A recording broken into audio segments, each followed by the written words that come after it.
Shalom Aleichem, bonjour tout le monde. Si tu écoutes cette quatrième audio par rapport au désir divin, c'est que tu as écouté les trois autres. Donc je te propose vraiment de les réécouter pour pouvoir prendre en marche véritablement en train et en marche ce que nous disons par rapport au désir divin. Alors nous avons vu dans cette troisième audio sur qui se portait ce désir divin et comment l'être humain peut réaliser ce désir divin. Comment est-ce qu'il peut le réaliser? Comme on a dit, il est limité. Alors c'est vrai que par rapport au Créateur, par rapport à la transcendance divine, il n'y a rien qui est impossible pour lui. Oui, pour lui, rien n'est impossible. Pour cette transcendance divine, rien n'est impossible. Mais pour nous, eh bien, premièrement, ce projet, il est à lui. Et donc, nous devons prendre conscience qu'il est à lui, donc nous devons totalement nous consacrer à lui. Est-ce que ça veut dire pour autant ne pas vivre sur terre? Non, pas du tout. Bien au contraire. Plus nous allons nous concentrer et nous consacrer à lui, plus nous pourrons profiter de ce jardin d'Éden, qu'en vérité, parce qu'il y a tout au sein de notre humanité, que cette transcendance divine que Akadosh Baruch Hu nous a donnée. Ensuite, ne cherchons pas à recevoir une récompense. Ne cherchons pas absolument à vouloir recevoir une récompense, un retour. Et je vais aller même très loin, ne cherchons même pas à vouloir des fois s'attacher à lui. Bien que plusieurs fois nous avons dit que c'est extrêmement important de s'attacher au divin. Ne cherchons même pas de vouloir s'attacher à lui, mais uniquement le désir divin doit être satisfait. Et pourquoi ne pas chercher de vouloir s'attacher à lui? Ce serait quelque chose de bien, oui, mais ce serait toujours dans une certaine limite. Parce qu'on peut connaître des fluctuations. On peut, en fonction de notre volonté, en fonction de notre enthousiasme, en fonction de nos sentiments, en fonction de plein de choses à un moment précis. Et rappelez-vous ce qu'on a dit.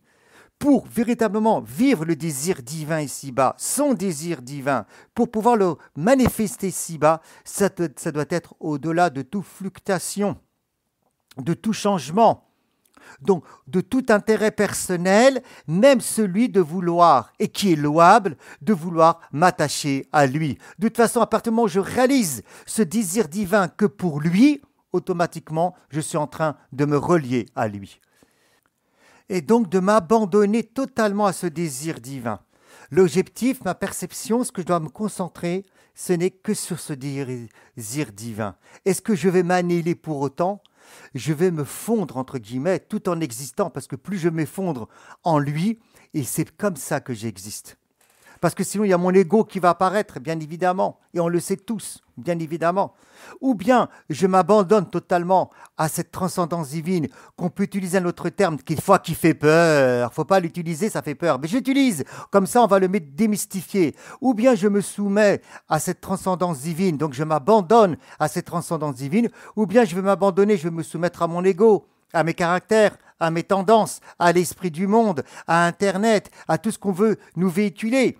Voilà le choix de la personne humaine. Alors, il faudrait mieux faire le choix de s'abandonner totalement à lui, entre guillemets, de se soumettre à lui, parce que de toute façon, ou je me soumets à l'un, ou je me soumets à l'autre, comme on l'a vu, ou je m'abandonne à l'un, ou je m'abandonne à une idéologie, à des caractères, des tendances, comme on l'a déjà dit, et donc en m'abandonnant totalement à lui, d'accord? En m'abandonnant totalement à lui, il n'y a que lui qui est là, il n'y a que lui qui s'exprime, il n'y a que lui qui est au centre, et plus lui au centre, plus lui il est au centre, plus moi je deviens au centre. Pourquoi? Parce que c'est lui qui a pris l'initiative d'abord de me créer, et c'est lui qui me dit, Élie, c'est lui qui te dit, je ne sais pas comment vous appelez, construis-moi une demeure.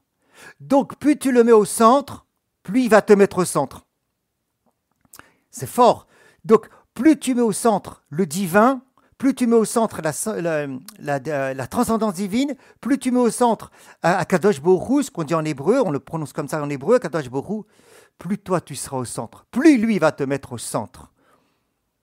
Et d'ailleurs, on en reparlera dans d'autres audios. Par quoi? Parce que la Kabbale, la mystique, la spiritualité juive explique que la lumière infinie de Dieu s'est contractée ou s'est rétractée, on rentrera plus dans les détails, pour laisser un espace à qui? À la matière. Un espace à qui? Au monde spirituel? Oui, mais un espace à qui? À notre monde matériel? Un espace à qui? Un espace pour toi, un espace pour moi. Donc ici mis de côté, on pourrait dire, On reviendra sur ce plus profondément. Mais voyez, c'est lui qui a pris déjà l'initiative, entre guillemets, de se mettre de côté, de mettre sa lumière infinie de côté pour te laisser apparaître, pour laisser que tu sois au centre. Donc plus toi, moi, plus nous, on se centre sur le divin, sur son désir divin, plus nous prendrons de la valeur et nous serons au centre même de lui, de la vraie vie. Et cette demeure, elle doit se construire à l'intérieur de nous, dans toutes nos réalités, dans le corporel, au niveau de l'âme, le lien entre l'âme et le corps. Nous devons le construire chaque jour un peu plus, au sein de notre pensée, au sein de notre parole et au sein de nos actes. Et d'ailleurs, puisque Akadosh Baruch Hu, la transcendance divine, a décidé de vouloir demeurer dans les mondes inférieurs, donc ici-bas, eh bien, entre la pensée, entre la parole et entre l'acte, le monde inférieur ou la réalité inférieure, c'est l'acte. Vous voyez, on met beaucoup d'accent sur la pensée, qui est certes extrêmement important. On met beaucoup d'accent sur la parole et l'intention, qui est fondamentale. Et on met moins l'intention sur l'acte. On dit l'acte, bon, eh bien non. Dans la perception divine, c'est l'inverse. Bien sûr qu'il faut une intention bonne, bien sûr qu'il faut du cœur, bien sûr qu'il faut des belles paroles. Mais l'essentiel, c'est que Akadosh Baruch Hu, cette transcendance divine, veut que tu construis sa demeure dans les actes. Parce que dans les actes, l'acte correspond au monde inférieur, à la réalité inférieure par rapport à la pensée, par rapport à la parole, comme ce monde matériel, comme nous-mêmes, nous correspondons à un monde inférieur par rapport au monde supérieur. Et bien sûr que cela, ça se fait dans la joie.